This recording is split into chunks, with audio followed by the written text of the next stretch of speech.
Bonjour à tous, je suis Anne-Sophie Le Chevalier, journaliste au quotidien Libération. Vous m'entendez? Oui. Oui, je comprends très bien. Merci beaucoup. Bienvenue et merci pour votre présence. Donc on va parler aujourd'hui de la taxe carbone aux frontières et je vais commencer par vous donner quelques éléments de contexte qui vous serviront peut-être de repère dans la discussion qui va suivre. Donc le marché du carbone européen fête cette année ses 20 ans. L'Europe a en effet mis en place dès 2005 des systèmes d'échange de quotas d'émissions afin de réduire ses gaz à effet de serre et d'accélérer sa politique de décarbonation. Alors qu'elle s'est fixée comme objectif de réduire ses émissions de 55% d'ici à 2030, l'Europe a aussi adopté en 2023 un nouveau marché carbone qui entrera en vigueur en 2027 et couvrira les émissions de CO2 des énergies fossiles utilisées dans les secteurs du transport routier, du bâtiment, de la construction et de la petite industrie. Par ailleurs, pour corriger en quelque sorte les effets de distorsion de concurrence pour les industriels européens liés au premier marché carbone, elle se dote d'un mécanisme d'ajustement, ce qu'on appelle le mécanisme d'ajustement carbone aux frontières, MACF, dont la mise en application commence au 1er janvier. Donc pour parler de cet outil de diplomatie climatique, nous accueillons 4 intervenants que je vais vous présenter. Catherine Athènes, vous travaillez depuis près de 15 ans chez Constellium, où vous avez occupé plusieurs postes. D'abord directrice marketing de sa principale activité, emballage et produits laminés pour l'automobile. Vous êtes désormais chargée de la stratégie de développement durable à l'échelle de l'entreprise, avec une focalisation particulière sur la décarbonation, ainsi que des affaires publiques pour l'Europe. Clara Kogel, vous êtes économiste de l'environnement à la division des politiques et statistiques fiscales du Centre de politique et d'administration fiscale de l'OCDE. Dans ce cadre, vous travaillez sur des études de pays et sur des propositions de réforme environnementale, notamment sur la fiscalité environnementale et la tarification du carbone. Et vous participez également à l'évaluation des politiques publiques, comme celle justement du mécanisme d'ajustement MACF, en analysant les interactions entre les impacts économiques et environnementaux. Vos travaux actuels portent sur la manière de définir et de rendre comparables des intensités carbone pour l'élaboration des politiques publiques. Raphaël Lafrogne-Joussier, vous travaillez à la Direction générale du Trésor, plus précisément à son bureau de la politique industrielle. Vous êtes économiste, spécialiste des questions de chaîne de valeur internationale et de politique industrielle.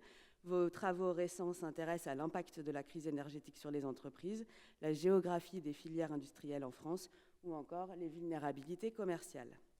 Et Maxime Gérardin, vous êtes ingénieur et vous travaillez au Haut Commissariat à la stratégie et au plan, principalement sur les questions d'énergie, d'industrie, de décarbonation et de climat, depuis 2020, après avoir été en poste au ministère de la Transition écologique.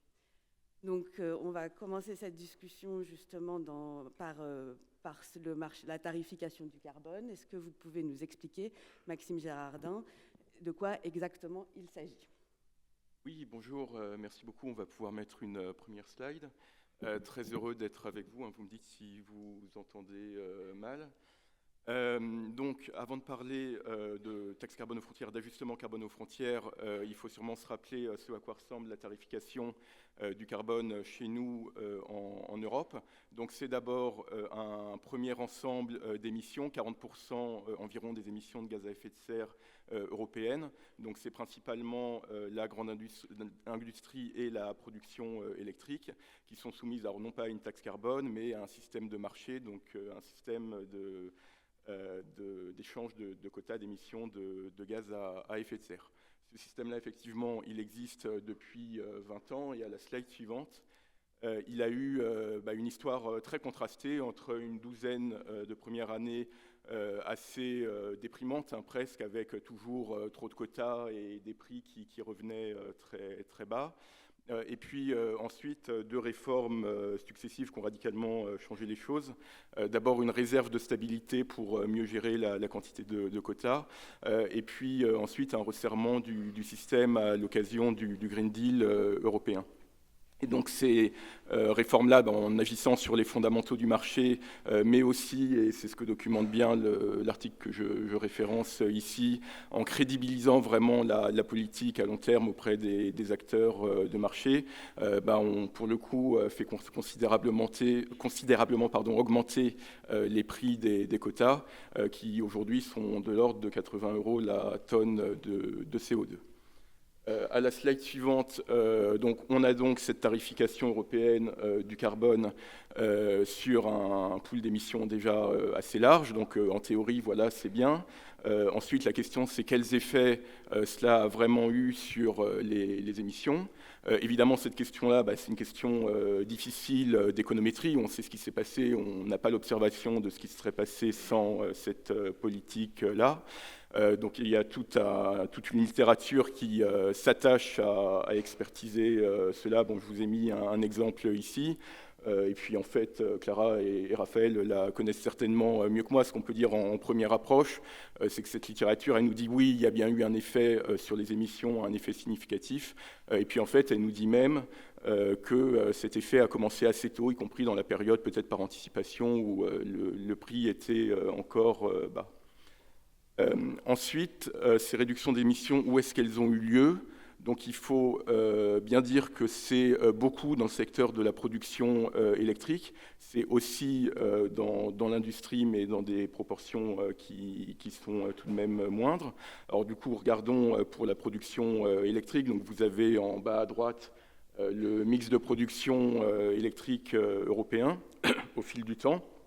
Le bandeau le plus en bas, c'est le charbon, et pour lui, c'est ultra net, donc c'est en 2018-2019 que les prix des quotas se mettent à augmenter, et donc à ce moment-là, on a le charbon qui commence à décliner, et puis depuis, ça ne fait que se poursuivre, y compris en 2024-2025, qui ne sont pas encore représentés ici. Donc ça, évidemment, c'est une incitation de marché très mécanique, où le charbon, il émet plus que le gaz, qui émet plus que le décarboné, et donc l'incitation pousse à passer des uns vers les autres. Et puis au bout du compte, tout en haut, alors c'est le décarboné et en l'occurrence surtout le renouvelable qui se développe dans le même temps. Alors là, vous pourrez dire, oui, c'est bien, mais ce n'est pas que le prix du carbone non plus. Le développement des renouvelables, c'est du progrès technique, des baisses de coûts et puis aussi des politiques publiques qui sont faites pour le soutenir. Alors oui, bien sûr, vous aurez raison. Ce que je voudrais souligner quand même, c'est qu'avec le prix du carbone, on introduit, alors c'est dans le graphique en haut à droite, les éléments en vert, vraiment un sous-jacent très fort dans les équilibres de marché qui font que oui, d'accord, on a des politiques sur les renouvelables, sur le nucléaire, etc. Mais toutes ces politiques-là, avec un prix du carbone qui, très concrètement, en fait, va nous éviter de retomber dans la facilité du gaz, notamment au fur et à mesure que le gaz redevient moins cher, et bien toutes ces politiques-là, elles peuvent aller plus loin. Et donc voilà, j'espère que comme ça, très rapidement, on illustre un peu pourquoi finalement c'est en général le consensus des économistes et puis des milieux d'entreprise aussi pour agir sur les émissions de préférer la tarification plutôt qu'une multiplication de réglementations qui essaierait de déclencher tous les leviers, et bien parce qu'il y a ce côté très pragmatique qui va réellement au moindre coût et à la réduction la plus efficace des émissions. Voilà, donc là je vous ai parlé un peu comme si l'Europe était isolée. Maintenant on va devoir parler des frontières et puis de l'international. Et juste avant cela, je vous rappelle le numéro de la conférence si vous voulez envoyer vos questions à l'issue, c'est le 076 76 72 956. Pardon. Donc passons à la deuxième partie, en effet, sur l'introduction du mécanisme d'ajustement aux frontières et avec les effets qui en sont attendus. On va commencer avec vous, Clara Koegel. Est-ce que vous pouvez nous expliquer ce qui a justifié la mise en place de quotas gratuits? Merci beaucoup, Anne-Sophie. Avant de commencer, un grand merci aux organisateurs et aux participants. Excellente conférence. Ravie d'être ici. Donc, comme Maxime l'a rappelé, un prix du carbone est une mesure efficace pour réduire les émissions, mais il y a à la fois un risque que le coût de production en Europe augmente, et donc à la fois un risque de perte de compétitivité et de fuite de carbone, c'est-à-dire une délocalisation des émissions dans des pays avec soit des prix du carbone plus bas ou des régulations plus basses. Et donc jusqu'ici, pour limiter ce risque, l'Union européenne distribuait gratuitement une partie des quotas d'émissions. Et l'idée théorique est assez simple, c'est d'à la fois de préserver la compétitivité des producteurs européens, tout en maintenant un signal prix à la marge pour les inciter à réduire leurs émissions. Et concrètement, je pense qu'on peut passer à la slide suivante. Et concrètement, cela signifie que les entreprises doivent payer pour leurs émissions excédentaires au quota gratuit, et aussi qu'il y a un coût d'opportunité parce que les entreprises peuvent les revendre sur le marché. Donc à la fois, le coût moyen d'émission est réduit, et donc cela va limiter la délocalisation des entreprises vers des pays sans prix carbone ou avec des prix du carbone plus bas. Mais ce système a aussi des limites. D'abord, la surallocation. Il y a eu tout au long du système ETS différentes manières d'allocation gratuite, mais historiquement, les secteurs ont reçu trop de quotas, fondés sur notamment des références obsolètes ou trop générales. Et aussi, un autre problème du coup lié à la surallocation, c'est que ces quotas gratuits ne sont pas forcément réactifs à des chocs macroéconomiques ou à des changements de production.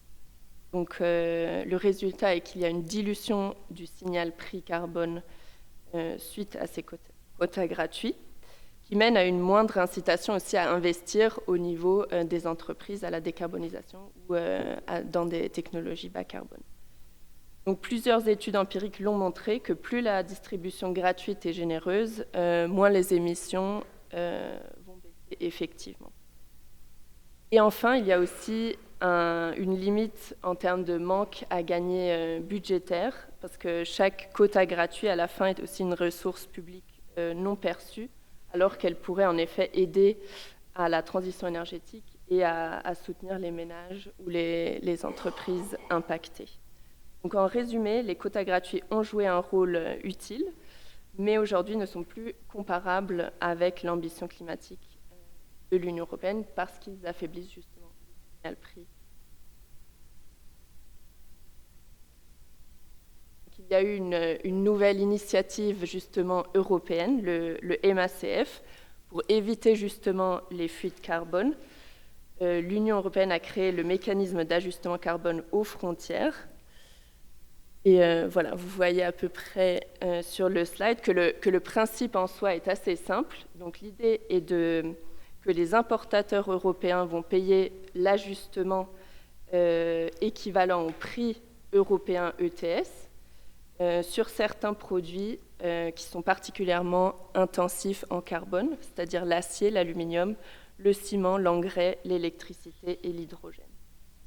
Et pour éviter une double taxation, disons, si un prix du carbone a déjà été payé hors l'Union européenne, il y aura aussi la possibilité de déduire le prix du carbone qui a déjà été payé. Et donc ce mécanisme va remplacer progressivement les quotas gratuits comme instrument central de protection contre les fuites carbone.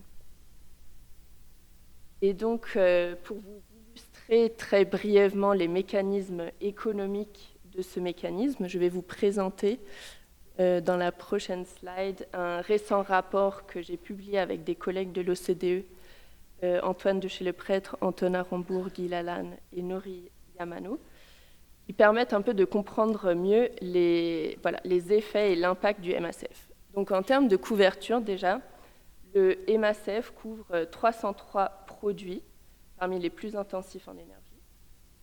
Et en regardant les tableaux des entrées-sorties de l'OCDE, cela représente 3% des importations totales de l'Union européenne.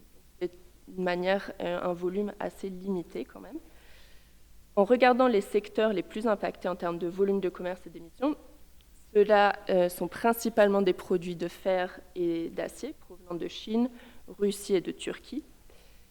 Et en termes de revenus, si on prend un prix du carbone ETS de 80 tonnes par CO2, et en prenant compte le prix du carbone déjà existant hors l'Union européenne, le MACF pourrait générer 14,7 milliards d'euros par an.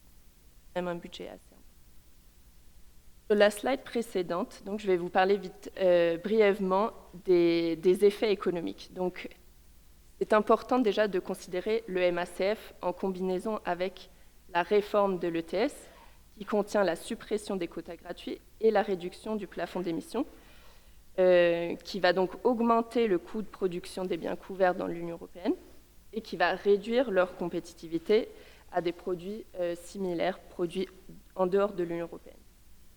Le MACF vise par contre du coup à rétablir les conditions de concurrence équitable entre les producteurs de l'Union européenne et non européenne pour les biens couverts, mais il ne compense pas pour la perte de compétitivité dans leurs exports, ni pour les effets indirects sur les secteurs non couverts qui utilisent les biens CBAM comme intrants, c'est-à-dire par exemple les constructeurs automobiles utilisant l'acier.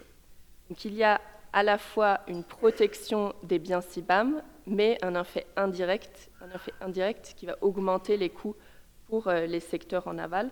Donc avec ou sans CBAM, l'effet négatif sur la valeur ajoutée européenne va être la même. Par contre, en termes d'émissions, ce qu'on trouve dans l'étude, c'est qu'en effet, MACF est efficace pour prévenir les fuites carbone, parce qu'en effet, le mécanisme permet de réorienter la demande européenne. Et ça, vous pouvez aussi changer exactement. Là, vous voyez les pays impactés. À la fois une réorientation des producteurs non européens vers des producteurs européens et une réorientation des producteurs hors européens moins efficaces en intensité carbone à ceux qui sont plus efficaces. Et en vous donnant juste une idée de vraiment ce qu'on peut retenir de cette étude, c'est que l'effet général est assez petit, dû à la couverture assez restreinte. L'instrument fonctionne comme instrument vraiment de fuite contre les fuites carbone, et cela a été assez efficace, mais en termes de compétitivité, il corrige seulement partiellement ces distorsions de compétitivité dues aux effets au long de la chaîne de valeur. Merci beaucoup, Clara. Et justement, vous avez commencé à aborder le sujet des fuites de carbone. Raphaël Lafrogne-Joussier, est-ce que vous pouvez nous en dire un peu plus sur la littérature qui existe sur ces fuites de carbone et les effets du premier marché carbone? Oui, merci beaucoup. On peut passer exactement à la slide suivante. Tout d'abord, j'aimerais, comme Clara, remercier l'organisation parce que c'est très agréable d'être invité au GECO. Tout est très fluide. J'aimerais beaucoup remercier toute l'organisation pour ça. Alors effectivement, comme expliqué par Clara, le mécanisme d'ajustement carbone aux frontières et les quotas gratuits ont été mis en place pour limiter les fuites de carbone. Et donc, je vais passer un petit peu de temps pour vous décrire ce qu'on entend par fuite de carbone. Et dans quelle mesure ça existe. L'ETS, donc le mécanisme qui existe déjà en Europe et qui va être complété par le mécanisme d'ajustement carbone aux frontières, l'ETS, c'est un mécanisme qui a en particulier comme effet d'augmenter le coût de production des industriels dont la production est intensive en émissions de carbone. Par exemple, au sein d'une entreprise donnée, l'ETS fonctionne de telle sorte à ce que le coût de production augmente davantage pour les produits les plus carbonés. Donc, la réaction attendue à cet ETS, ce mécanisme qui existe depuis les années 2000, c'était que les entreprises s'adaptent en innovant, par exemple, leurs procédés de production ou en investissant dans des machines moins gourmandes en énergie, ou en changeant de source d'énergie, par exemple, à passer à une énergie moins carbonée que le gaz ou les produits pétroliers, par exemple l'électricité. Donc c'était c'était les effets attendus de ce mécanisme. Et des économistes se sont penchés sur la question et, donnés à l'appui, ont montré que, en effet, ce premier mécanisme, qui existe depuis maintenant près de 20 ans, aurait réussi à inciter les entreprises à réduire leurs émissions. Et c'est le sens des graphiques que vous avez sous les yeux. Celui à gauche montre, avec 1 point par année, la différence d'émissions de carbone chez les industriels soumis à ce premier mécanisme par rapport à ceux qui n'y sont pas soumis. Donc le fait que la courbe descende au cours du temps montre que les industriels soumis à ce mécanisme ont émis de moins en moins de carbone. Cela étant, l'étude montre que ça s'est fait au prix d'investissements importants, comme je vous le disais tout à l'heure, dans des machines moins gourmandes en énergie, des machines qui utilisent une autre source d'énergie que celles qui sont intensives en carbone, ou de ce qu'on appelle des technologies d'abattement, c'est-à-dire qui viennent en fin de processus de production et qui permettent de réduire les émissions liées à la production. Donc certes, ce premier mécanisme a permis de réduire les émissions, mais ça a eu un coût. Et parfois, c'est tellement coûteux de les réduire de cette manière-là que c'est plus rentable de délocaliser la partie carbonée de sa production. Notamment dans des pays qui ont une tarification du carbone moins élevée. Ça permet de garder les mêmes procédés industriels, mais avec des coûts de production moins élevés. Donc ça s'appelle une fuite de carbone. Il faut bien comprendre, c'est que ces fuites, elles seraient largement limitées si le carbone coûtait le même montant dans tous les pays du monde. Or, évidemment, ce n'est pas le cas. Il y a des différences substantielles entre différents pays, notamment entre l'UE et le reste du monde. Et c'est tout le sens du mécanisme d'ajustement carbone aux frontières, c'est de niveler par le haut le prix du carbone. C'est-à-dire que, du point de vue des Européens, en particulier des industriels européens, le carbone coûtera la même chose en Europe et en dehors de l'Europe. Et donc, une justification centrale du MACF, c'est de contrer ces fuites de carbone. La question, c'est, y a-t-il vraiment des fuites de carbone? Parce que là, ce que je vous ai décrit, c'est un mécanisme théorique. Il se trouve qu'une étude récemment finalisée montre que oui, il y a eu des fuites de carbone et oui, elles sont substantielles. Et elles viennent notamment des entreprises qui sont clientes de celles qui sont soumises au mécanisme ETS. Pourquoi? Parce que l'ETS a ce qu'on appelle, nous les économistes, des effets le long de la chaîne de valeur. Qu'est-ce que ça veut dire? Ça veut dire qu'il faut bien se rendre compte que tous les industriels, le processus de production se fragmenté entre différentes entreprises. Certaines émettent beaucoup de carbone et d'autres très peu, parce que selon l'étape du processus de production dans lequel elles interviennent, elles ont besoin de beaucoup d'énergie ou peu, par exemple, ou mettent en place des processus qui dégagent du carbone ou non. Et donc, si des entreprises qu'on appelle très en amont de la chaîne de valeur, notamment celles qui produisent de l'acier, donc des fonderies typiquement, si ces entreprises-là sont soumises au prix du carbone, leur coût de production augmente et donc leurs clients à elles, celles qui utilisent de l'acier, par exemple les constructeurs automobiles, vont payer l'acier plus cher.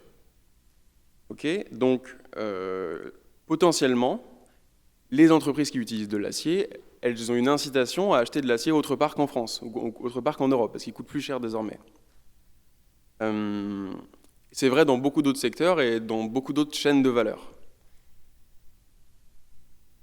L'étude, donc là c'est la slide suivante, montre que oui, il y a eu des fuites de carbone, et c'est le sens de ces deux graphiques. Celui de gauche montre que chez les entreprises françaises, la part des matières premières qui vient de pays avec une tarification du carbone moindre augmente au cours du temps.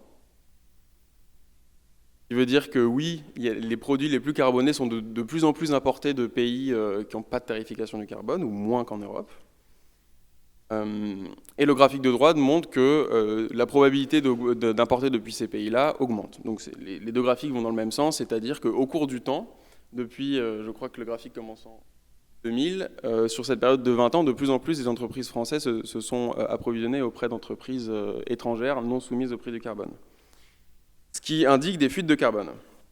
L'article montre aussi que ces fuites ont été substantielles, mais deux choses. Premièrement, même s'il y a eu des fuites, ça annule pas les effets de ce mécanisme ETS. Donc au global, les émissions ont bien diminué.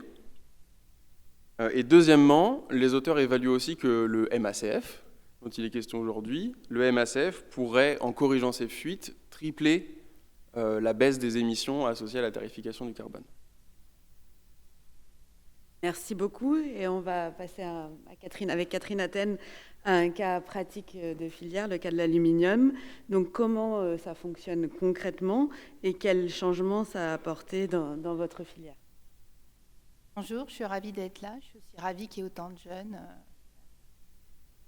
à plusieurs titres, parce que notre industrie est vue comme une industrie des basic metals, aluminium. On est encore très jeune et on recrute beaucoup de jeunes aujourd'hui, donc voilà, c'est sympa d'en avoir autant sous les yeux. Et puis à double titre, parce que ma fille a fait ses études ici, donc je pense qu'elle a dû fréquenter cette industrie. Donc l'aluminium, peut-être pour commencer, si vous pouvez passer au slide. Et je vais commencer en fait par, c'est important d'expliquer un petit peu la filière en fait de l'aluminium. Donc je pense que vous connaissez pas mal de produits qui utilisent de l'aluminium. On a parlé des voitures. C'est un métal qui est de plus en plus utilisé dans les voitures pour l'alléger. Vous connaissez certainement les canettes en aluminium pour des boissons diverses et variées. Donc l'aluminium, ça commence en fait à différents endroits. Et, originellement, ça commence avec la bauxite. En l'occurrence, c'est une matière dont le nom est français, puisque ça vient des Baux-de-Provence. À l'origine, ça a commencé avec l'extraction de bauxite dans le sud de la France, au Baux-de-Provence. Aujourd'hui, il n'y a plus de bauxite extraite en Europe. Elle vient de Guinée, elle vient de Brésil, il y en a un certain nombre d'autres pays. Cette bauxite, elle va, donc c'est tout un ensemble l'aluminium est dedans, mais il y a beaucoup d'autres choses. Elle va être transformée en alumine. Historiquement, on avait une raffinerie d'alumine en France qui s'appelle Gardanne, qui est aujourd'hui en partie fermée. Il y a une partie de la production qui est partie ailleurs. Et puis, cette alumine va se transformer en aluminium à travers un processus d'électrolyse qui a comme caractéristique d'être électro-intensif. Donc, ça veut dire consommation d'électricité. En fonction de la nature d'électricité, je vous laisse imaginer la quantité de carbone, une des raisons pour lesquelles l'aluminium est sous ETS. Mais il y a aussi, dans le processus, une combustion de l'anode qui fait que l'oxygène se colle au CO2, enfin au carbone, et ça fait donc des émissions de CO2 de l'ordre, je vous donne quelques chiffres parce que c'est important d'avoir quelques repères, de l'ordre de 2 tonnes par tonne d'aluminium.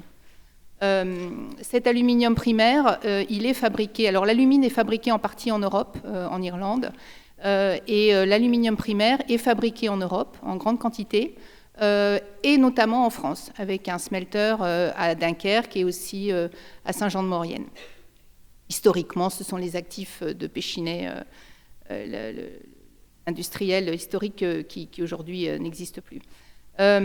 Ensuite arrive, et c'est pour ça que c'est important de parler de filière, on parle d'amont en aval, là je vous ai décrit l'amont, ensuite arrive ce que nous on appelle l'aval de notre filière, c'est-à-dire la transformation et le recyclage. Donc, par exemple, ma société, Constellium, on achète de métal primaire, on l'achète par exemple à Dunkerque, et on va le transformer, on va faire des bobines, on va faire des profilés, et ce sont ces semi-produits qui ensuite vont être utilisés par les constructeurs automobiles pour faire des capots de voitures, pour faire des ailes, pour faire des portes de voitures, par les constructeurs aéronautiques, notamment Airbus, avec notre site d'Issoire, pour faire des ailes, par exemple des ailes d'avion, et puis aussi des canettes, avec des bobines pour faire des canettes. Ensuite, ces produits vont être recyclés, et ils vont être recyclés en très grande quantité. Donc je vous incite tous à continuer à mettre votre canette dans le bac jaune, c'est très important, parce qu'ensuite cet aluminium, il est recyclé. Et ensuite, il va revenir, on va le réutiliser, on va le refondre dans nos fonderies pour faire de nouveau de la transformation. Alors là, je parle de Constellium, mais je suis aussi ici représentante d'Aluminium France, donc de l'ensemble de la filière aluminium française. Et donc, il y a énormément d'entreprises, c'est 5 milliards de chiffre d'affaires, c'est 10 000 emplois directs, 50 000 emplois indirects. Donc, on est quand même une grosse filière. Ce qui est important de retenir, c'est que recycler l'aluminium, et ça va être important dans la démarche du CBAM, du MACF. Alors, on utilise souvent CBAM, mais MACF, c'est le même mot, hein, c'est le mot anglais. Recycler l'aluminium, c'est 95% d'énergie économisée par rapport à la production primaire. Et ça, c'est un chiffre important parce que c'est une des dangers en fait, du MACF tel qu'il est aujourd'hui, c'est le fait que les producteurs extérieurs à l'Europe vont pouvoir emprunter la voie, ce qu'on appelle la voie de l'aluminium secondaire, la voie du recyclage. Peut-être que je peux passer au slide. Ça, je l'ai déjà commenté, donc je ne vais pas le passer. Donc ça, c'est important d'avoir en tête que l'aluminium, il a un certain nombre de propriétés et on le retrouve dans beaucoup de secteurs. Et il y a une croissance intrinsèque à l'aluminium parce que l'aluminium va être utilisé pour sa légèreté, et donc il y a une énorme croissance dans l'automobile. Et avec l'électrification d'autant plus, puisqu'on recherche effectivement, pour pouvoir augmenter l'autonomie de la voiture, on recherche un allègement. Et également dans tout ce qui est électrification, puisque qui dit énergie renouvelable dit beaucoup plus de câbles. Or, l'aluminium est utilisé pour la partie câble. Et puis pour les énergies renouvelables directement, puisqu'on l'utilise aussi pour faire des panneaux solaires. Donc, au-delà des applications du quotidien, on a aussi des secteurs stratégiques. Donc, c'est important que ce secteur soit protégé, dans le sens où puisse être compétitif vis-à-vis de producteurs extérieurs. Et d'ailleurs, il a été catalogué par l'Europe comme un critical raw material, donc un matériau critique dont il faut absolument éviter la fuite carbone, justement.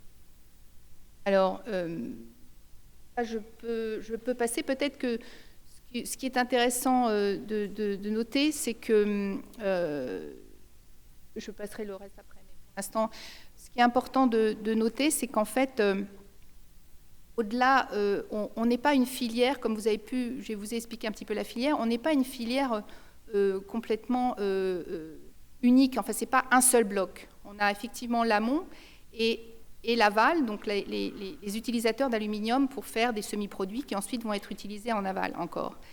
Et il se trouve qu'il y a un déséquilibre historique entre la production primaire et la production en aval. En fait, on a à peu près, l'aval utilise à peu près 50% de son aluminium ailleurs qu'en Europe, parce qu'il n'y a pas assez d'aluminium primaire produit en Europe. Il y a des raisons à cela, notamment la difficulté, la compétitivité de l'énergie. Ça, c'est historique, et la venue en force en fait, de la Chine. Donc, on a parlé de la Chine tout à l'heure avec l'acier. C'est valable aussi pour l'aluminium. La Chine est passée, pour vous dire, quasiment zéro en 2010 à 50 ou 50 millions de tonnes de capacité d'aluminium. Donc, ils ont investi dans l'aluminium, très subventionné. Et donc, ils viennent avec essentiellement sur base charbon. Donc là, on est vraiment dans le carbone, l'aluminium très carboné. Et pour vous donner un ordre de grandeur, un smelter sur base hydroélectrique ou nucléaire, c'est à peu près 5 tonnes par tonne d'aluminium. 3-4 tonnes d'aluminium par tonne. Un smelter chinois sur base charbon, c'est 20 tonnes par tonne d'aluminium. Pour vous donner un petit peu des ordres de grandeur, qui fait qu'aujourd'hui, nous sommes soumis au MACF, puisque nous sommes sous ETS, et que l'acier ayant été mis sous MACF, l'aluminium, d'une façon un peu logique, dans la mesure où on est un peu concurrent aussi sur un certain nombre de domaines, a été mis dans ce programme de MACF. Donc nous, on a commencé d'ailleurs à faire des déclarations, à aller chercher les informations, puisque c'est sur base déclarative de nos fournisseurs. Et on voit bien déjà les difficultés qu'il peut y avoir, dans la mesure où nous, de toute façon, nous sommes dépendants, l'ensemble de l'aval est dépendant d'achats extra-européens. Et ces achats extra-européens, les déclarations qui arrivent, elles peuvent déclarer de l'aluminium primaire avec le cycle que je décris, bauxite, alumine, smelter, mais elles peuvent aussi dire dans mon aluminium, j'ai de l'aluminium recyclé qui arrive avec, parce que ça a été décidé ainsi, avec 0 tarification MACF, et donc potentiellement arriver avec pour l'instant, on n'est pas encore dans la phase de paiement, puisque c'est que de la déclaration, mais à terme, donc en 2026, pas très longtemps, ils vont pouvoir passer à côté de la tarification totale en déclarant une partie recyclée. Comme je vous ai dit, 95%, voilà, on évite 95% d'énergie, on évite 95% de carbone en recyclé. Il y a ce risque, et on voit bien que les zones géographiques concernées, notamment la Chine, s'y préparent, puisque eux investissent massivement dans le recyclage aujourd'hui. Donc, ils ont arrêté d'investir dans la partie primaire, ils investissent dans le recyclage. Accessoirement, ils viennent chercher nos déchets aluminium en Europe pour les recycler chez eux et ensuite revenir vers nous avec des produits recyclés. Donc voilà, ça vous donne une idée. J'irai un petit peu plus loin tout à l'heure. C'est ça, j'allais dire, on va revenir sur les limites plus longuement. Avant cela, Clara Kogel, est-ce que vous pouvez nous rappeler les différentes étapes de la mise en œuvre du MACF? Quels sont les produits concernés? Est-ce que la liste qu'on a aujourd'hui est définitive? Et qu'est-ce qui est encore en cours de négociation? Merci. Donc, comme on a pu voir, le MACF va remplacer les quotas gratuits comme l'instrument principal contre les fuites carbone. Nous sommes actuellement dans la phase transitoire qui est en cours depuis octobre 2023, qui va jusqu'à la fin de cette année et qui est une période de déclaration seule, c'est-à-dire qu'on va déjà demander aux importateurs de calculer leurs intensités carbone des imports sans leur demander de paiement. À partir de janvier 2026, par contre, les importateurs vont devoir justement payer le MACF calculé selon l'intensité carbone réelle des produits et le prix hebdomadaire du quota européen, en déduisant le prix qui a déjà été payé hors Union européenne. En parallèle, du coup, les quotas gratuits, par contre, vont être supprimés progressivement entre 2026 et 2030. En termes de couverture, donc comme on l'a vu actuellement, cela est focalisé sur 303 produits les plus intensifs en émissions. Mais d'ici 2030, l'Union européenne considère une extension de la liste de produits, en incluant aussi des produits plus en aval. Mais pour ce sujet-là, il y a une sorte de balance à trouver entre complexité administrative à prendre en compte plus de produits, contre la simplicité, mais aussi la protection supplémentaire que peut avoir une extension de la liste de produits. En termes de couverture d'émissions, pour le coup, donc le MACF couvre d'abord les émissions directes liées à la production. Et par contre, pour certains produits comme le ciment et l'engrais, il prend en compte aussi les émissions indirectes de la production d'électricité utilisée au sein de la production. Et ce choix, du coup, d'inclure seulement les émissions indirectes pour le ciment et l'engrais est une question d'équité de traitement, parce que dans certains secteurs, justement, les producteurs européens reçoivent déjà une compensation partielle de leurs coûts électriques, et il serait donc d'une certaine manière injuste de faire payer intégralement ces émissions encore aux importateurs. Et c'est important, je pense, à cet endroit de dire aussi que ce n'est pas un phénomène européen. Donc l'Union européenne a avancé cette mesure qui est très innovatrice en termes de politique, mais il y a de plus en plus de pays quand même qui se soucient de fuite de carbone ou de perte de compétitivité. Et donc il y a aussi le Royaume-Uni qui prévoit de lancer son propre mécanisme dès le 1er janvier 2027, la Norvège qui appliquera aussi le MACF européen, ainsi que d'autres pays qui sont en train de discuter des dispositifs similaires comme l'Australie, le Canada, la Turquie, la Thaïlande, le Chili ou même les États-Unis. Donc c'est un phénomène plutôt global de s'intéresser plus à ces questions de MACF. Il y a dans les années à venir plusieurs défis qu'on n'a justement pas modélisés forcément dans notre étude, mais qui restent aussi à définir par l'Union européenne. Comme comment accompagner justement les filières en aval. Est-ce qu'il y a des mesures grâce à une redistribution des revenus qui pourraient être en place pour soutenir les entreprises? Comment rendre aussi comparables et vérifiables les mesures d'intensité carbone en soi des imports? Comment aussi continuer à aider à des pays à intégrer des politiques de carbone, mais aussi à décarboniser, hors Union européenne. Et voilà, aussi adresser certains risques d'évasion qui sont liés à une taxe carbone aux frontières. Merci beaucoup, Clara. Donc, Catherine Athènes, peut-être vous avez déjà commencé, mais sur les limites que pose le mécanisme d'ajustement carbone aux frontières en l'état actuel pour la filière aluminium, ce qui me permet d'ailleurs d'introduire déjà une question qui nous a été posée via la tablette sur le risque de fuite hors Union européenne des métaux à recycler. En fait, il y a un point, donc, bien comprendre le mécanisme, enfin le fonctionnement de cette filière, mais aussi le prix. On parle de compétitivité, on parle de coût, donc c'est important de comprendre la façon dont l'aluminium est dans le marché, en fait, quel est son prix de marché. Il y a d'abord un premier socle qui est le prix qu'on appelle LME, London Metal Exchange, qui est une place boursière qui est spécialisée dans les contrats à terme sur les métaux non ferreux. Hein. Donc vous avez l'aluminium, vous avez le cuivre, vous avez un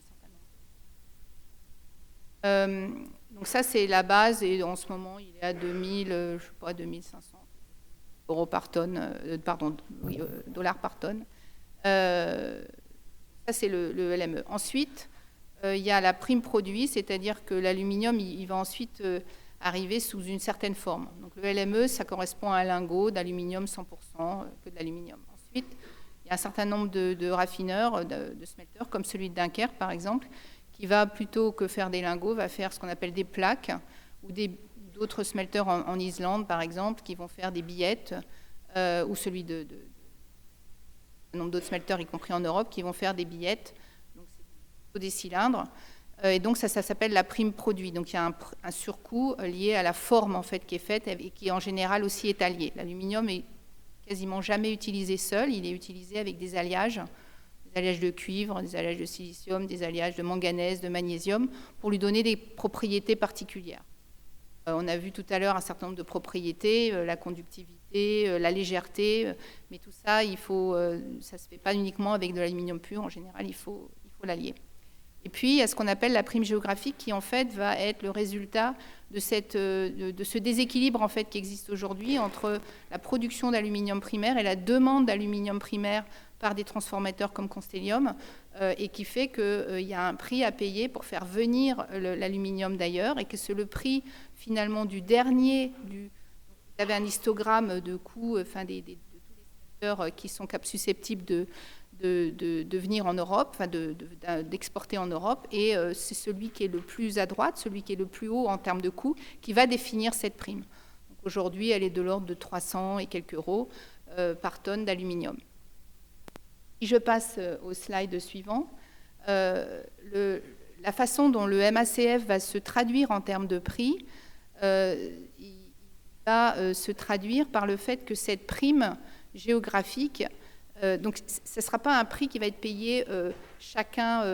Donc nous, par exemple, transformateurs, on ne va pas payer un prix différent. On va payer une prime géographique qui va refléter l'addition du coût. Donc il va y avoir un coût supplémentaire qui va être lié. Qu'en fait, il va y avoir un coût supplémentaire lié au fait que les importateurs de métal vont payer la taxe, la MACF. Et puis, il ne faut pas oublier que pendant ce temps-là, les smelters, donc les producteurs d'aluminium primaire en Europe, vont arrêter d'avoir des quotas gratuits. Donc, ils vont avoir leur coût qui va se renchérir également. Donc, si on regarde l'impact de la MACF donc dans le graphique de gauche, enfin, est à gauche. Donc ça, c'est uniquement si on prend en compte, on met dans le MACF les émissions directes. Donc, comme je vous disais, le smelter, il y a les émissions directes avec la combustion de l'anode, 2 tonnes par tonne à peu près. Les émissions indirectes qui ne sont pas aujourd'hui dans le SMF, et d'ailleurs, nous, on souhaite qu'elles n'y soient pas parce que ça va encore amplifier le problème. Donc, si on prend uniquement les émissions directes, vous voyez à gauche, dans le graphique de gauche, la barre de gauche, c'est sans le MACF. Donc vous avez le LME en bleu, la prime produit en orange et la prime géographique en vert. Donc ça, donc on fait au lieu de 2500, là en l'occurrence 2500 dollars par tonne, on est plutôt vers 3000 dollars par tonne. Quand l'aluminium arrive par exemple dans une usine de transformation de Constellium ou d'autres fabricants. Et avec le MACF, c'est la partie rouge qui va être le prix finalement payé et qui va être le prix correspondant au smelter le plus coûteux, que ce soit parce qu'il paye la taxe carbone, parce qu'il est très carboné, le pire on va dire des smelters, ou que ce soit parce que c'est un smelter européen qui, une fois qu'il n'a plus les allocations gratuites, devient extrêmement beaucoup plus cher. Et en fait, la réalité c'est que pour les transformateurs comme Constellium, on a besoin d'aller chercher cet aluminium primaire à l'extérieur de l'Europe. On n'a pas le choix. Il n'y a pas d'autre choix. Il faut qu'on continue de le faire. Donc, alors après, on investit dans le recyclage pour s'en passer de plus en plus, mais aujourd'hui, on est encore dans une phase où on a besoin de cet aluminium extérieur. Et les choses empirent, en fait, si on devait, puisque c'est un peu quand même dans le schéma aujourd'hui de la Commission européenne, d'aller vers l'inclusion des émissions indirectes. Alors là, les choses empirent, puisque là, on passe à, c'est plus 2 tonnes par tonne, on est plutôt sur la moyenne mondiale de 13-14 tonnes, j'ai parlé de 20 tonnes pour les Chinois, donc on a un surcoût qui peut aller donc jusqu'à $4 000 par tonne. Et donc ce surcoût, donc les producteurs européens, les transformateurs européens vont le payer, puisque ce sera dans la prime, ça sera dans le prix de marché. Les importateurs peuvent passer à travers, en tout cas un certain nombre. Et c'est ça un petit peu le problème aujourd'hui du MACF pour l'aluminium, c'est qu'il y a énormément de façons, il y a pas mal de façons pour des transformateurs, des producteurs extérieurs à l'Europe de venir en Europe sans payer ou en payant beaucoup plus, une taxe carbone beaucoup plus faible. Donc en fait, nous, ce qu'on préconise, d'abord, c'est effectivement de ne pas mettre les émissions indirectes. Ça, c'est parce que là, on va vraiment entrer dans un manque de compétitivité de l'industrie européenne de la transformation, qui est très dynamique, hein, parce que les marchés aval poussent, les constructeurs, les canettes, les avions, les panneaux solaires, etc. Tout ça pousse la demande. Donc, si on veut continuer d'exister, pas les émissions indirectes. Et puis, une solution, puisque le recyclé arrive potentiellement à zéro. Donc, comme je vous disais, un producteur extérieur, il va dire par exemple, bah, moi, ma billette ou ma plaque, j'ai 50% de recyclé dedans. Comment le vérifier? Bon, franchement, nous, on a commencé à avoir des déclarations des producteurs qui nous livrent. C'est pas évident de pouvoir vérifier si effectivement c'est 50%, c'est 60%, c'est 25%. C'est très difficile. Et ça va quand même être très difficile de faire confiance à... Alors c'est audité, il y a effectivement des auditeurs internationaux, mais ça reste quand même assez difficile. Accessoirement, le calcul du carbone, je défie quiconque d'être absolument parfait sur son calcul d'empreinte carbone. Je suis en charge de la décarbonation dans ma société. Tous les ans, on révise un petit peu parce qu'on s'aperçoit qu'on n'a pas pris aussi bien en compte ça. Nos fournisseurs révisent leurs calculs. Donc on est quand même dans une zone aussi un peu grise en termes de précision, et sachant que chaque gramme va compter quand même, hein, au final, pour la compétitivité de notre industrie. Donc, mettons que je prends cet exemple de 50%, ça veut dire qu'il y a 50%, pas de MACF. En admettant que ce producteur soit à 0,5 tonnes par tonne de carbone supplémentaire par rapport à la valeur ETS aujourd'hui, puisqu'il va y avoir une phase un petit peu de transition, eh bien, avec $100, on prend 100 € la tonne de carbone, hein, parce je crois qu'on est à 70 aujourd'hui ou quelque chose comme ça, je ne sais plus quel est le prix, mais enfin, à un moment donné, c'était monté à 100. On sera sur... ça fait 50 € la tonne. Sur des produits comme la canette, je vous dis, quand on enlève le LME, etc., qui eux sont des prix qu'on va passer aux clients directement, on est sur des marges de cet ordre-là. Donc ça va très très vite en termes disons de fuite en fait, et de risque en fait que nos clients achètent leurs bobines, leur profilé ailleurs qu'en Europe. Donc ça, c'est un point important. Donc nous, ce qu'on propose, c'est tout simplement une valeur par défaut, en disant c'est très compliqué d'avoir les vraies valeurs, c'est très risqué parce qu'on ne sait pas trop ce qu'il y a dedans. Prenons une valeur par défaut qui couvre le recyclé et le primaire. Ça permet en tout cas dans un premier temps, peut-être pas mais ça permet aussi à l'industrie de maturer sur sa capacité ailleurs qu'en Europe en tout cas, pour avoir les bonnes valeurs, et puis de se laisser le temps de vérifier que tout ça va bien fonctionner, et en attendant d'être protégé par ces valeurs par défaut. Merci beaucoup. Maxime Girardin, Catherine Athènes parlait à l'instant donc des limitations concernant l'aluminium et donc les ferrailles. Vous avez justement publié au commissariat à la stratégie et au plan une étude sur ce sujet-là. Quelles conclusions en tirez-vous ? Oui, alors je vais peut-être revenir un peu sur des choses qui viennent d'être dites, mais c'est bien pour vous présenter donc notre publication au HCSP de janvier, qui date de janvier 2025. Alors on s'appelait France Stratégie à l'époque, et puis on avait mis en valeur effectivement une des des trous dans la raquette en fait, actuelle du système. La manière dont ça s'était passé, donc c'était avec un collègue, Simon Ferrière. On travaillait en fait vraiment en ingénieur sur la sidérurgie, c'est-à-dire le secteur de l'acier, en regardant les technologies de décarbonation et combien ça coûte et comment optimiser tout ça, etc. Bon, assez naturellement, quand on regarde ces technologies, on regarde aussi en fait, les politiques de décarbonation qui sont autour et qui vont permettre de déclencher le recours à ces technologies.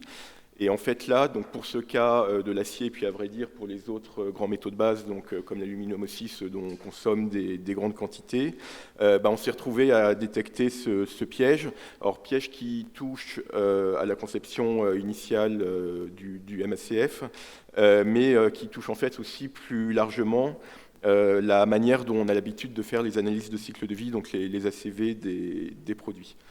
Donc ça correspond à des choses qui ont déjà été montrées. Ce piège, il a deux ingrédients. Le premier ingrédient, c'est que sur ces métaux-là, donc on a beaucoup de ferraille dans le système. Avec ces ferrailles, donc on peut faire des produits à fort contenu recyclé qui en ACV vont afficher des émissions faibles. Mais à côté de ça, malheureusement, on ne pourra pas fonder toute notre production sur les seuls ferrailles. Alors nous, c'est plutôt pour l'acier qu'on documente ça de manière vraiment précise à l'échelle européenne sur les prochaines décennies. Et donc, on devra aussi avoir du métal primaire. Donc, ça a été dit, c'est ce qui vient de la mine, avec toute la transformation entre la mine et le métal utilisable, qui, je ne vous le fais pas dans les détails, et ça dépend des métaux, mais qui est émissive et qui va peser dans les analyses de cycle de vie.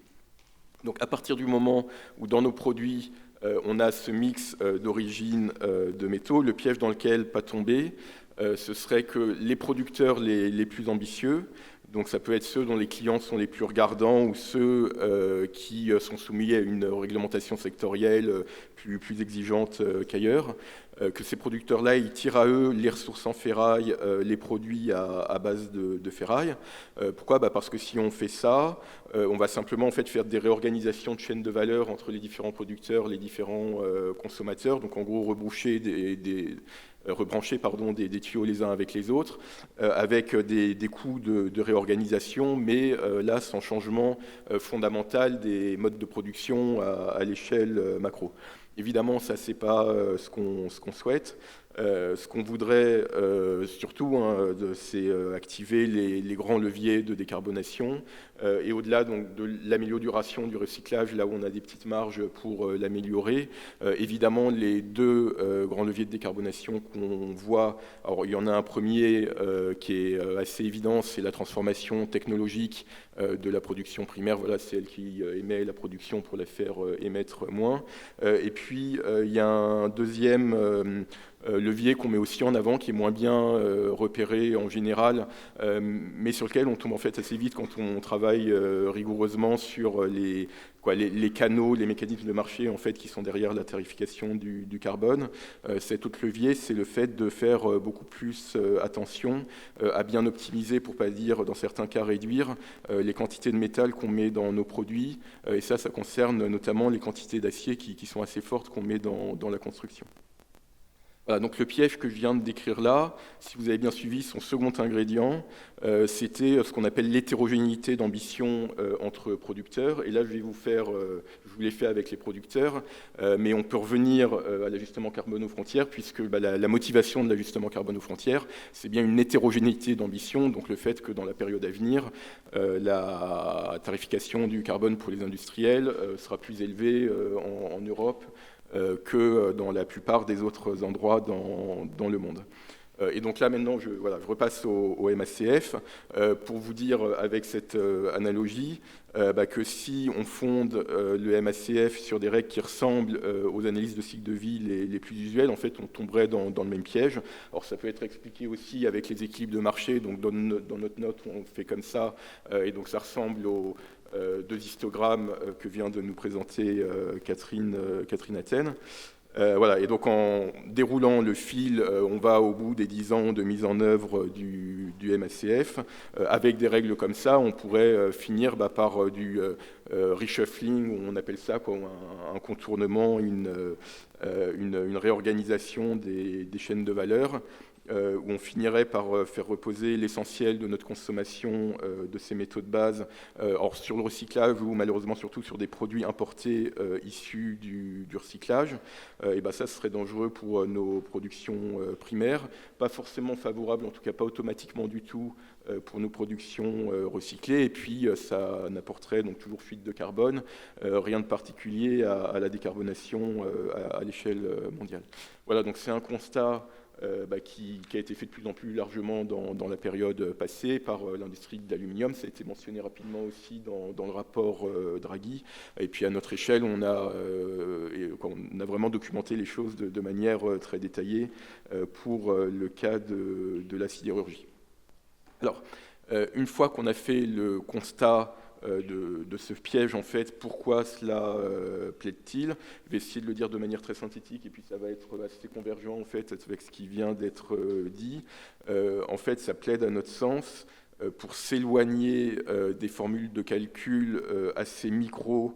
Alors, pas tout le temps, mais dans les cas, donc, comme ces méthodes de base, où elles donnent lieu à des possibilités de contournement, et à la place de préférer des approches plus proches des équilibres de marché, ce qui, en fait, quand on déroule les choses, rendrait le dispositif à la fois plus simple, du coup moins contournable et un peu féroce entre guillemets. Donc c'est aussi quelque chose qui est pas simple à assumer, hein, il faut le dire, avec en clair davantage d'obligations de recourir à des valeurs par défaut assez élevées. Alors ça n'empêche pas qu'un producteur étranger puisse dire moi je fais quelque chose de vertueux que vous devez prendre en compte dans la manière dont vous tarifez vos importations. Oui, mais alors là, avec un vrai raisonnement d'additionnalité qui montre en quoi on fait vraiment quelque chose en plus de nouveau et qui n'est pas simplement de la réorganisation de chaînes de valeur. Voilà, donc un message assez ambitieux, mais qui, à notre sens, illustre bien un petit changement de philosophie qu'à notre sens, on a besoin de faire sur cet outil qui est l'ajustement carbone aux frontières. Sur les adaptations à venir, Raphaël Lafronne-Joussier, quels sont les changements envisagés et pour répondre exactement à quels problèmes et où en sont les différentes positions et notamment la position de la France sur ces différents sujets. Merci. Alors effectivement, je vais conclure ce tour de propos liminaire par, puisqu'on est sur une table ronde autour de la question où en est-on du mécanisme d'ajustement carbone aux frontières, je vais essayer de vous dire où on en est au point de vue législatif. Quand est-ce que ça va être mis en place et sous quelles conditions? Quelles sont les discussions qui sont en cours au niveau de la Commission européenne qui met en place ce mécanisme en ce moment? Alors, donc, ça recouvre un petit peu ce que Clara a dit tout à l'heure, c'est-à-dire que le mécanisme d'ajustement carbone aux frontières a été adopté en 2022, donc c'est assez récent, et il va entrer en vigueur au 1er janvier 2026, donc dans 2 mois. C'est pour ça aussi l'intérêt de cette table ronde aujourd'hui, c'est que ça arrive très vite. Entre 2022 et là 2026, il y a eu en partie une période de transition, ce qui s'appelle une période de transition, avec des obligations pour les industriels qui, dans le futur, seront soumis à ce mécanisme d'ajustement carbone aux frontières, des obligations de jouer le jeu, de faire comme s'ils devaient déjà payer le mécanisme. Qu'est-ce que ça veut dire? Ça veut dire transmettre à l'administration la valeur, en gros, le carbone qu'ils importent dans ce qu'ils importent. Pour pouvoir, du côté administration fiscale, prévoir à peu près les recettes, mais surtout adapter la manière de transmettre les informations, adapter aussi le mécanisme d'ajustement carbone aux frontières pour que ce ne soit pas trop lourd administrativement et aussi pour que ça ne greffe pas trop la compétitivité des industriels en Europe, en partie. Donc, ce qui a été, donc, comme l'a dit Clara tout à l'heure, le mécanisme d'ajustement carbone aux frontières remplace les quotas gratuits. Et donc, au fur et à mesure de la montée en charge du mécanisme d'ajustement carbone aux frontières, les quotas gratuits vont réduire progressivement pour que, au global, l'effet soit a priori neutre.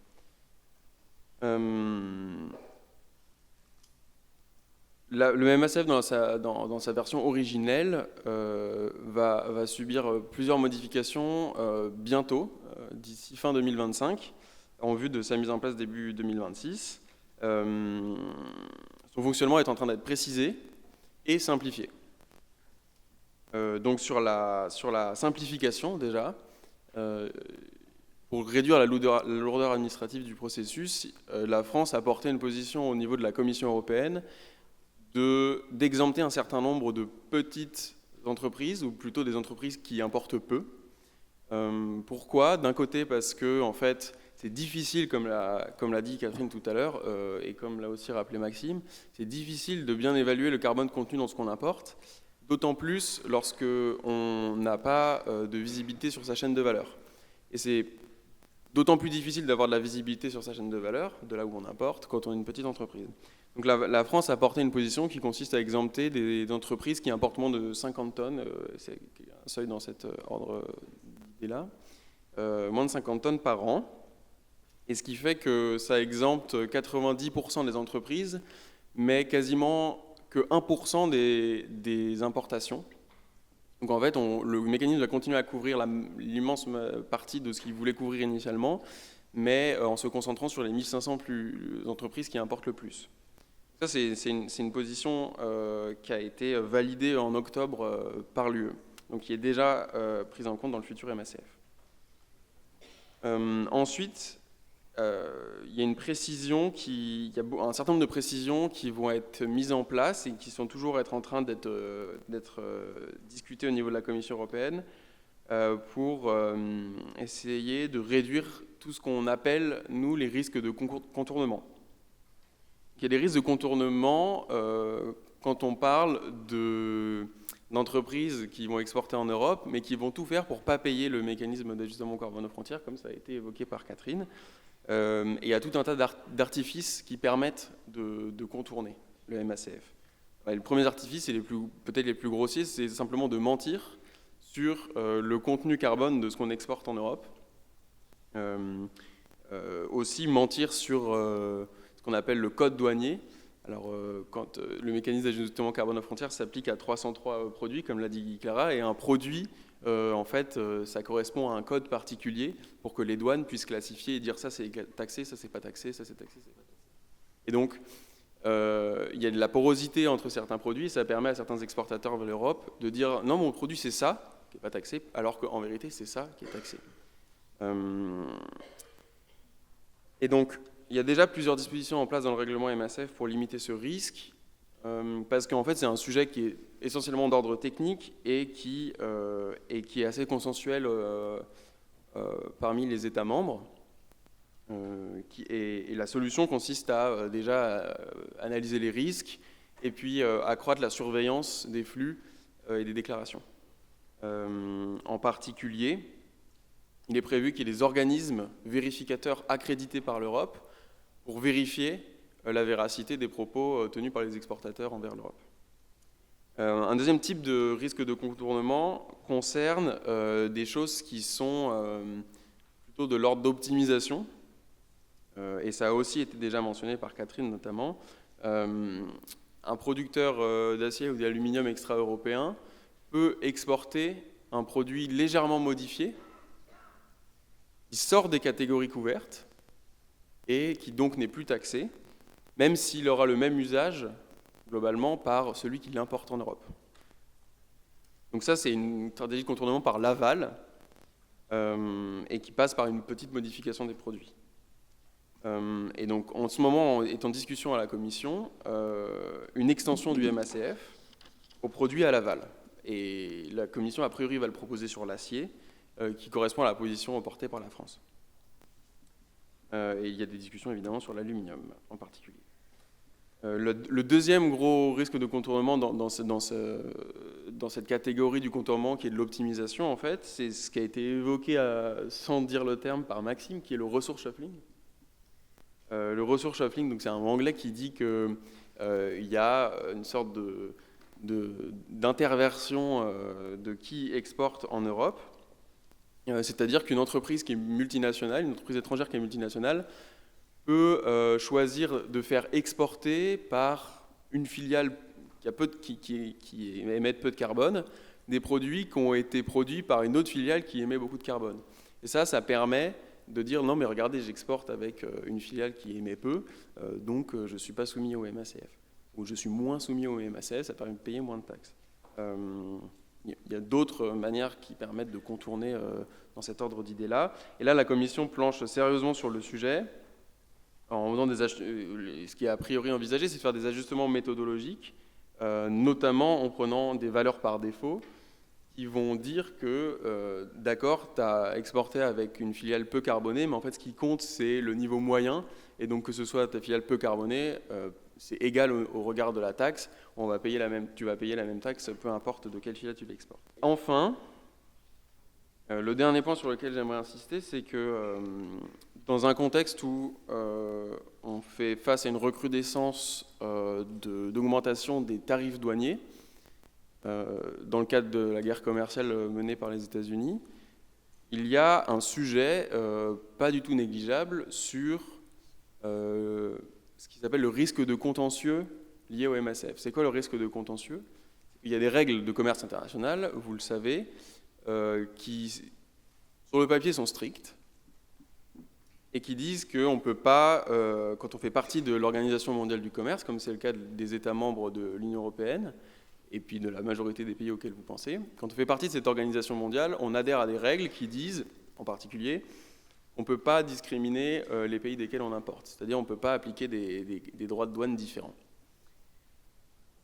dans les grandes lignes. Bon, évidemment, aujourd'hui, c'est de plus en plus décrié et de plus en plus bafoué, mais c'est quand même brandi par beaucoup de pays en ce qui concerne le MACF, qui ne sont pas dans l'UE, et disent le MACF n'est pas compatible avec les règles de l'Organisation mondiale du commerce. Alors, je vous rassure, il est complètement compatible avec les règles de l'Organisation mondiale du commerce, puisque l'UE est attaché à respecter ces règles. Donc oui, il est compatible, mais il y a beaucoup de contestations. Et donc, il y a un enjeu de ne pas remettre en cause complètement le MACF, avec beaucoup d'exemptions, parce que ça remettrait en cause sa compatibilité avec l'Organisation mondiale du commerce. Et puis, ça pourrait faire courir des risques de rétorsion de la part de pays partenaires. Pour être un peu plus précis, il y a une procédure en cours contre l'Union européenne.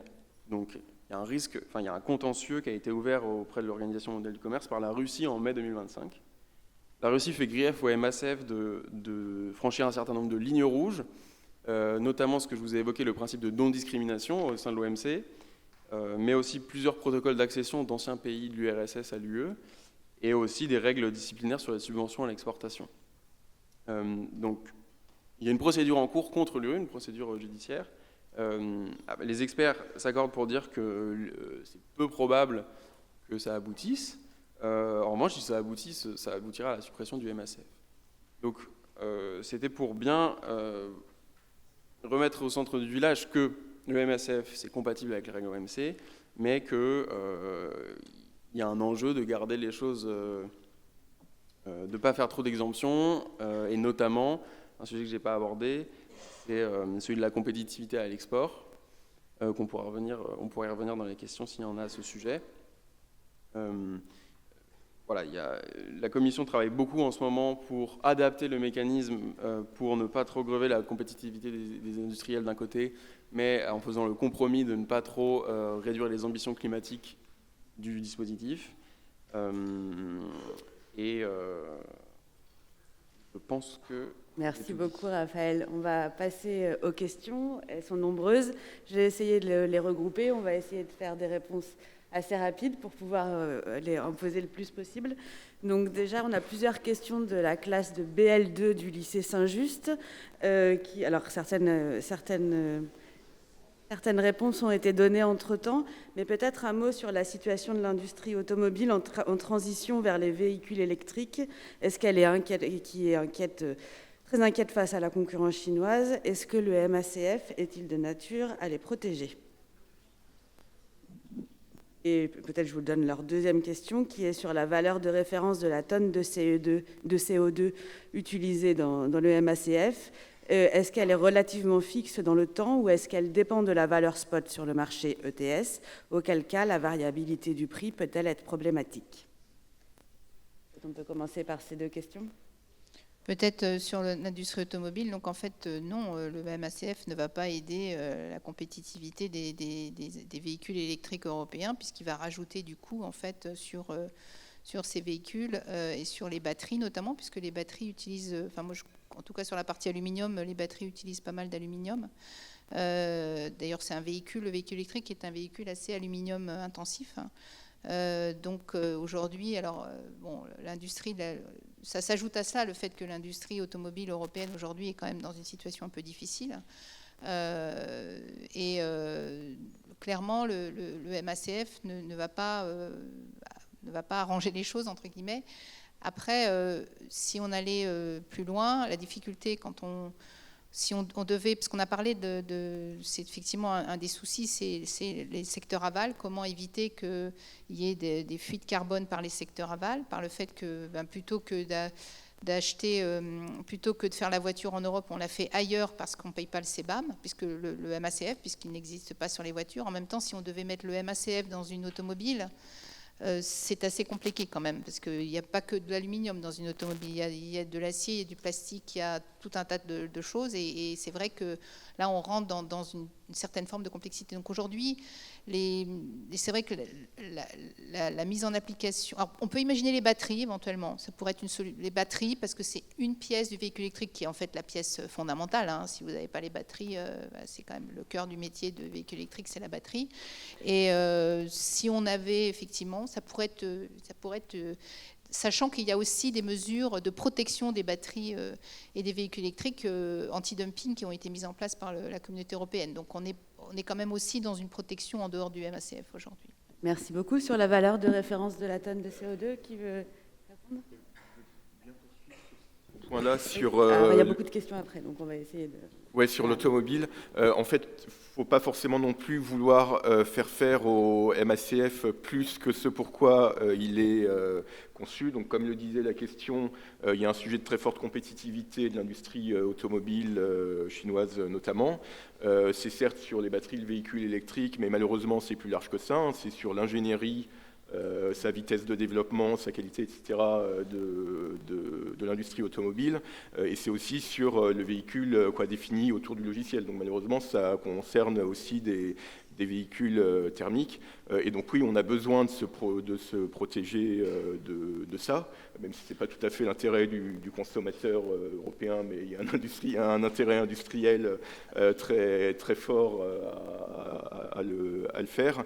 Et donc ça, c'est des mesures comme celles sur les importations de voitures électriques chinoises, comme l'éco-score français, comme le règlement batterie. Et donc ça va bien au-delà du MACF. Oui.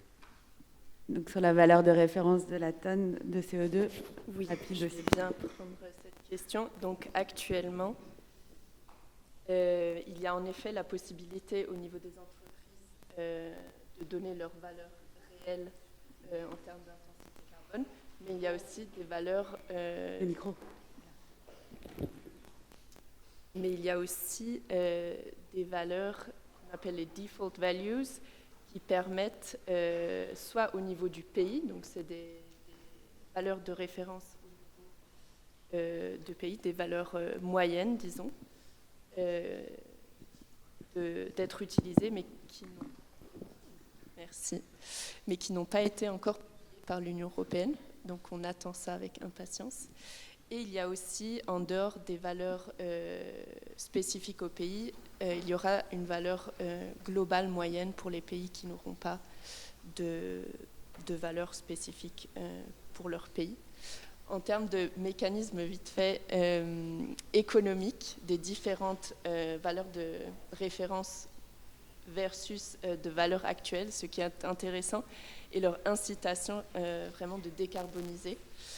Donc, l'avantage à la fois de prendre une valeur réelle et de... Ok, pardon.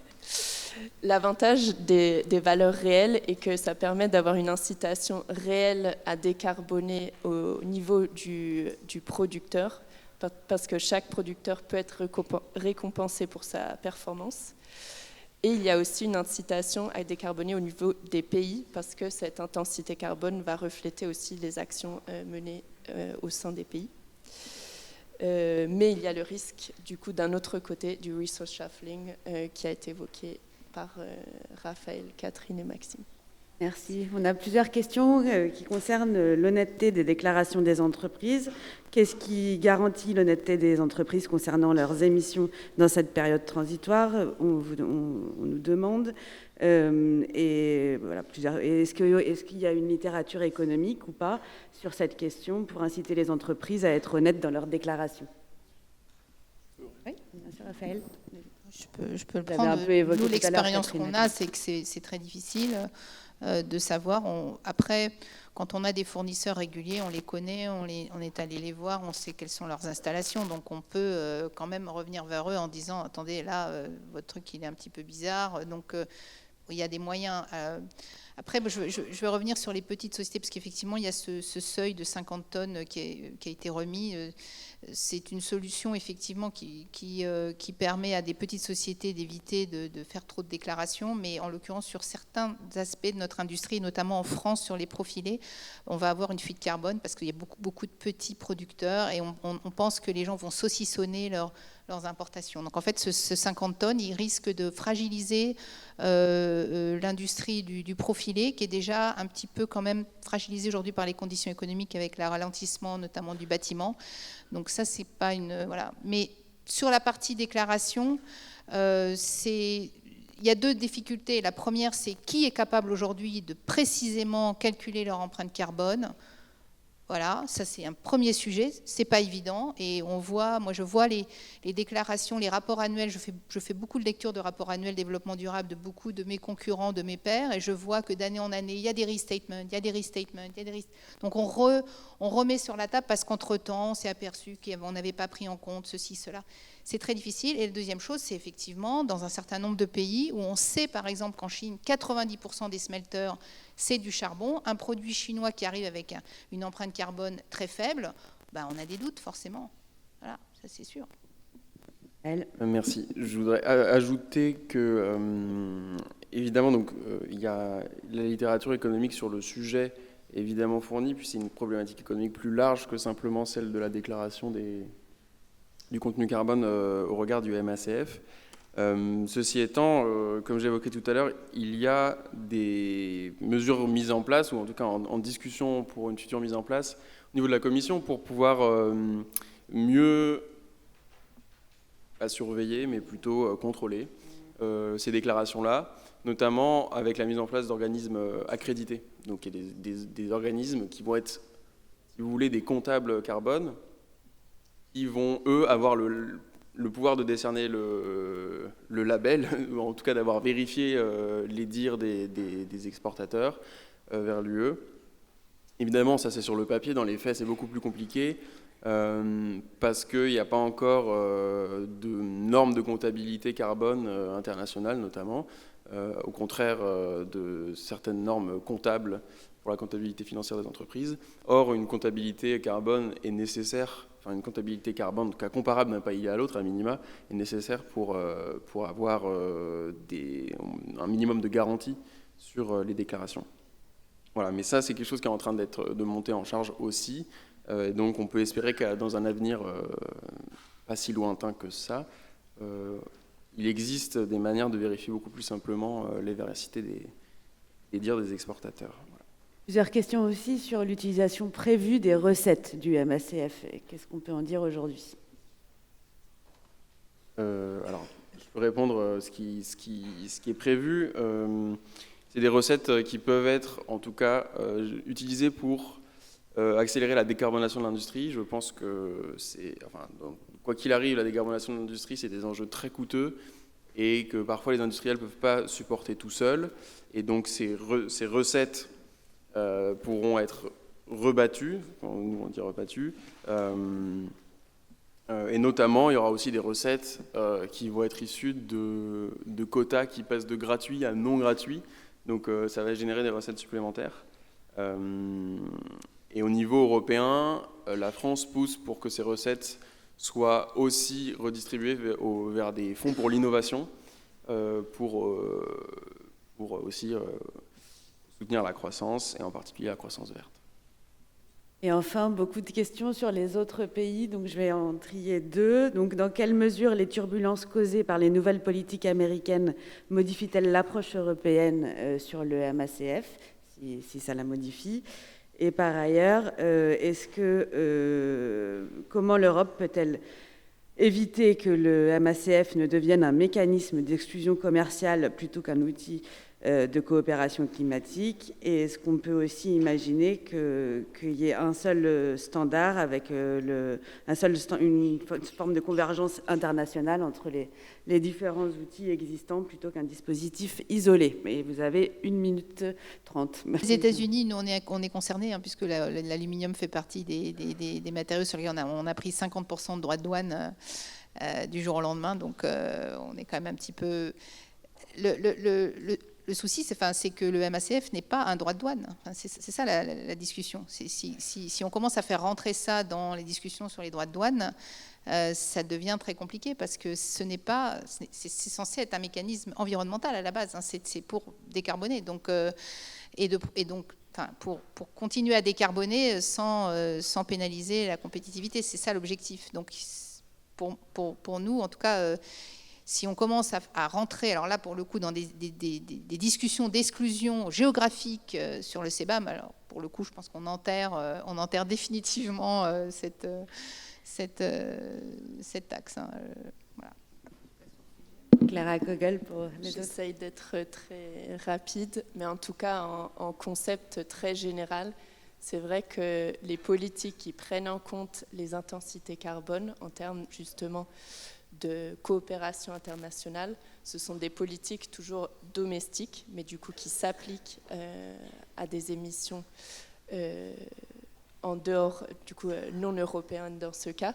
Et du coup, cela en effet a un avantage de demander moins de coopération internationale que par exemple une taxe carbone globale, disons. Donc c'est un instrument quand même domestique, mais qui incite quand même d'une certaine manière les autres pays aussi de décarboner et dans ce cas particulier aussi d'introduire une taxe carbone qui peut être déduite du MACF.